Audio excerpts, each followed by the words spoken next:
If you look back at human prehistory, there is a widely accepted assumption that our ancestors lived in a perpetual state of absolute, paralyzing terror. We picture them cowering in dark caves, clutching crude stones, praying that the giant monsters prowling outside wouldn't notice them. It is a compelling narrative, but it is fundamentally wrong. Our ancestors were not merely surviving the most dangerous ecological landscape in Earth's history.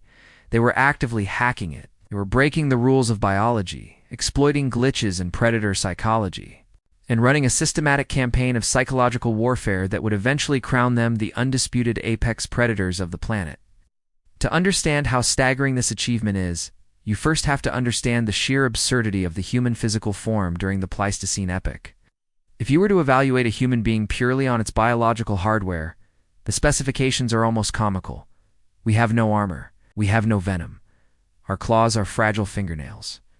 Our teeth are flat and blunt. Our top sprinting speed is mediocre. And our night vision is so poor that a sudden shadow is enough to blind us to immediate danger. Now place that fragile biological hardware into a world populated by the Pleistocene megafauna. This was not a world of slightly larger wolves or aggressive deer. This was an ecosystem dominated by absolute monsters. Consider the cave lion. This was a massive feline, significantly larger than any lion walking the Serengeti today, built for frigid climates and hunting in highly coordinated tactical units. They regularly took down young mammoths. Then you have Smilodon, the saber-toothed cat. Possessing canine teeth the length of a human forearm, backed by a muscular structure designed to wrestle massive herbivores to the ground. Before driving those blades through a bison's skull, you have packs of cave hyenas, scavengers so aggressively dominant that fossil evidence shows them constantly competing with and living practically on top of human settlements. And then, looming over all of them, was the short-faced bear. Standing nearly 2 meters tall at the shoulder, while on all fours, and weighing upwards of a ton. Biomechanical studies suggest this creature could reach speeds of 80 kilometers per hour. It is a one-tune apex predator that can outrun a galloping horse. In a fair fight, a human being is instantly erased by any of these creatures. But nature is not about fair fights. It is about algorithms. And early humans survived because they figured out how to crack the predator algorithm.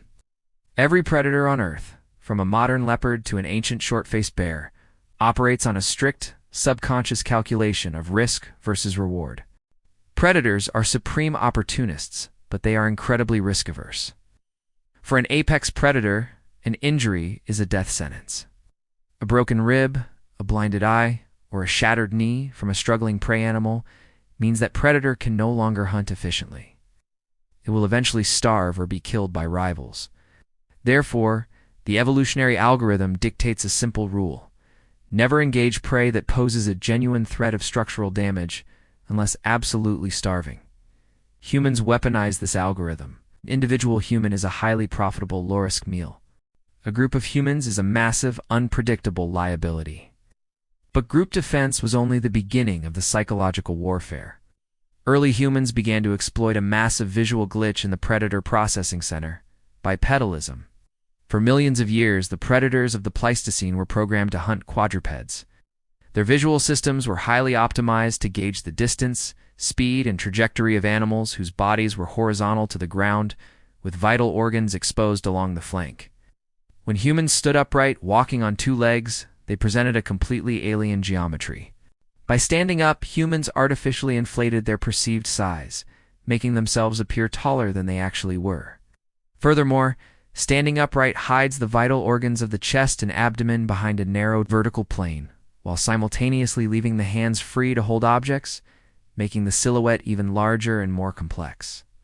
To a cave lion, a tight group of screaming bipedal apes, waving long sticks and throwing rocks, did not compute as prey. It registered as a highly dangerous, structurally confusing anomaly. We know this strategy works because it is still used today. Researchers have documented modern Hadza hunter-gatherers in Tanzania using this exact psychological exploit. A small group of Hadza men will walk confidently, aggressively, and loudly directly toward a pride of feeding lions.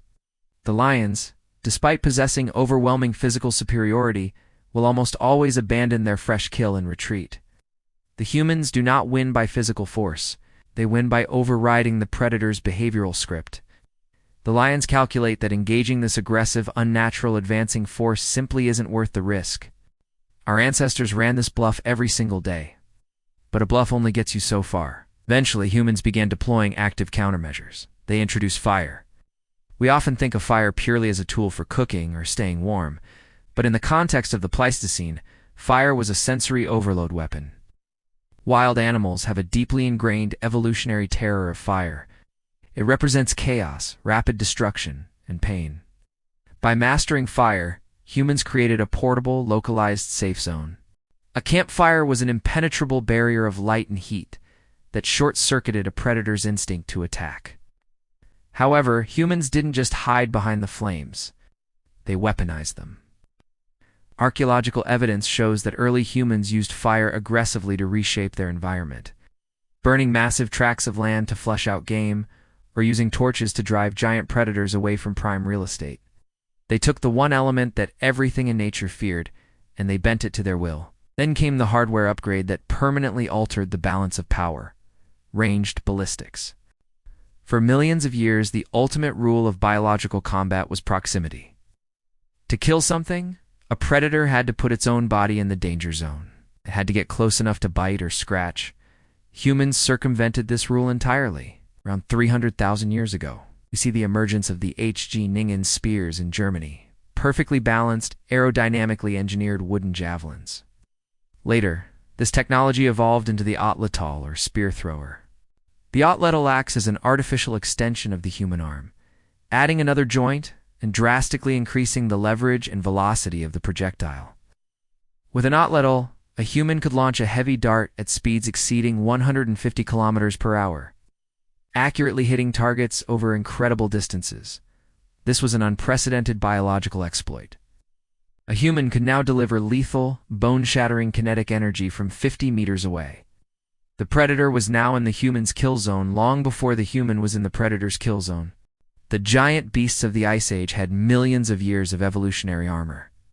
But they had absolutely zero defense against a fast-moving rock or sharpened stick, striking them from thin air. Yet neither the atlatl nor fire was the ultimate weapon. The true mechanism of human dominance was our unique operating system, domain general intelligence. Animals, even highly intelligent ones like wolves or big cats, possess domain-specific intelligence. They are biological supercomputers optimized for very specific applications, like tracking scent or coordinating an ambush. Humans possess domain general intelligence. We can build abstract mental models of the world.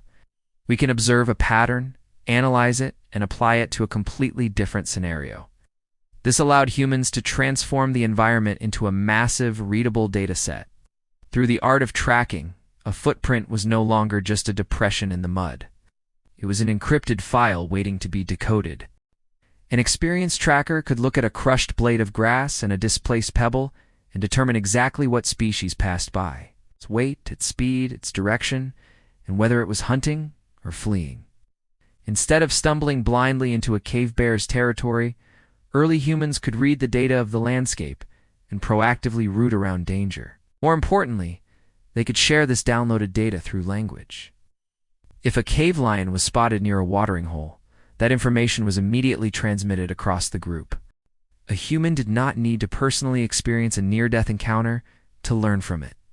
The knowledge was transferred wirelessly from brain to brain, across the entire tribe, and eventually across generations. This accumulation of technology, group coordination, and ecological data eventually reached a critical mass. The relationship inverted. The weak naked apes stopped merely avoiding the monsters and started actively hunting them. This inversion triggered what ecologists call an evolutionary trap. As modern humans migrated across the globe, the megafauna collapsed. We are the descendants of the most lethal, adaptable, and ruthlessly efficient biological hackers the world has ever seen. You are the product of a species that looked at a world designed to kill them, found the flaws in the system, and took over the entire planet.